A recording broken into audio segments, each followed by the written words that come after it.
Kesorkar Meghalaya kalayok pediang arteli ki khusnam naka Unique Identification Authority of India belatip lingkot kum ka UIDIA haka Aadhaar Samavad Arjar Arpusan kabakentup ika khusnam kum ka jela kabatibitam haka banle ika mandatory biometric updates naka benta ki kena.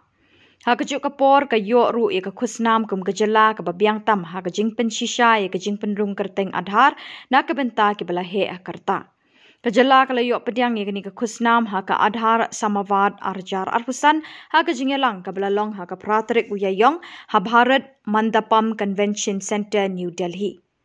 Nakaliang ke office jong Deputy Secretary ke General Administration Department ke Sorkar Jela ula pentip bakani ke jingyo ikiti khusnam ke peni ke jingla bha jong ke jela ban pen klan ye ke jing syakri lingba Aadhaar bat ban penti kena ye ke jing penrung kerteng ke peti kena jong ki kena bat ki balahe kaleng ke jela Meghalaya.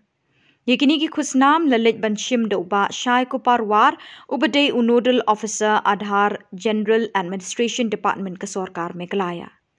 Commissioner bat Secretary ke Jela Meghalaya, ubalongru Nodal Officer ke Jela, ubapet yu Aadhaar, Dr. Joram Beda, ulapan pau ke jing sngau hun bat jing sngau ngu halor ke jing yo ikani ke jing job. Ulo ongru bat ke Sorkar ke ying scam ha ke ban ye trereng kat lang bat ke UIDAI bat gitanat bapher ban penbha bat penjana shushu ikurkam trekam ha ke jing penrung kerteng Aadhaar ha ke Jela bat ban penti kena ba man leki nong shong shnong kin yo ela ke jing ithu ke bakerpang bat ke jing mentoi bapher na ke Sorkar.